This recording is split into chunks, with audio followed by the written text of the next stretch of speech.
Hello, it's Dr. Tina Heath here, transpersonal psychologist and hypnotherapist from Healthcare for Your Mind. Today I'd like to share with you a little more from one of my all-time favourite books, The Science of Being Well by Wallace D. Wattles. And this is Chapter 6, Use of the Will. In the practice of the science of being well, the will is not used to compel yourself to go when you are not really able to go, or to do things when you are not physically strong enough to do them. You do not direct your will upon your physical body or try to compel the proper performance of internal function by willpower. You direct the will upon the mind and use it in determining what you shall believe, what you shall think, and to what you shall give your attention.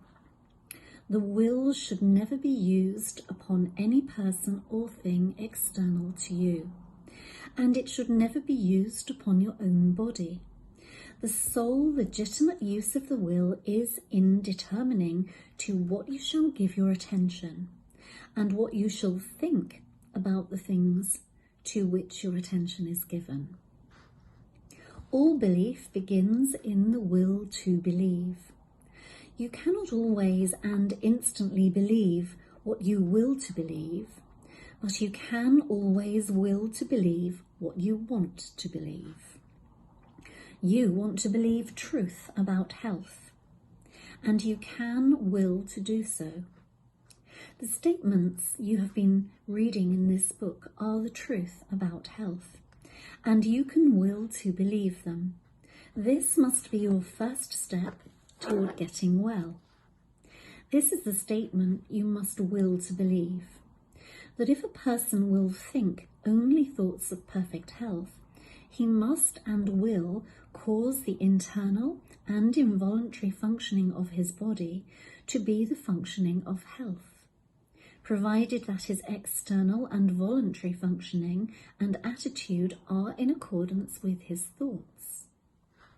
When you will to believe this statement, you must also begin to act upon it.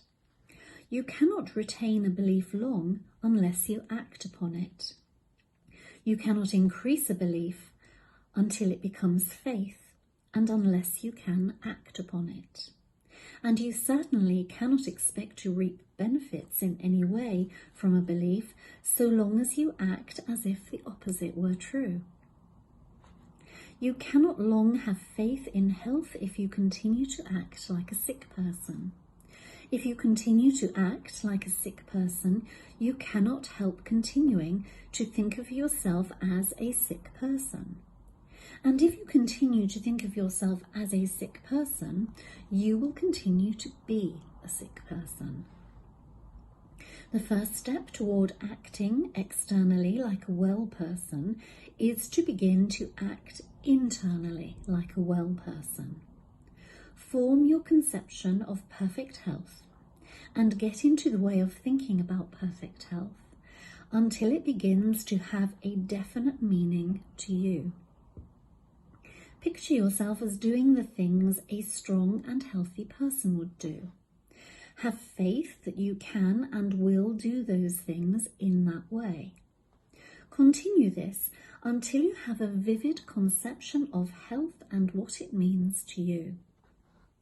When I speak in this book of conception of health, I mean a conception that carries with it the idea of the way a healthy person looks and does things.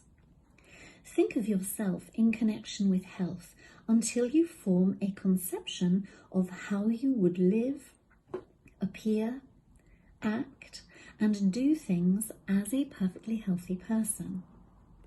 Think about yourself in connection with health until you conceive of yourself in imagination as always doing everything in the manner of a well person, until the thought of health conveys the idea of what health means to you.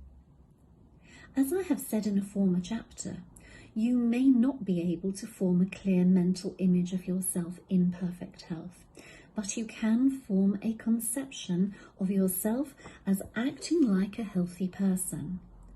Form this conception and then think only thoughts of perfect health in relation to yourself, and so far as may be possible, in relation to others. When a thought of sickness or disease is presented to you, reject it. Do not let it get into your mind. Do not entertain or consider it at all. Meet it by thinking health, by thinking that you are well, and by being sincerely grateful for the health that you are receiving. Whenever suggestions of disease are coming thick and fast upon you, and you are in a tight place, fall back upon the exercise of gratitude. Connect yourself with God, giving thanks for the perfect health God gives you, and you will soon find yourself able to control your thoughts.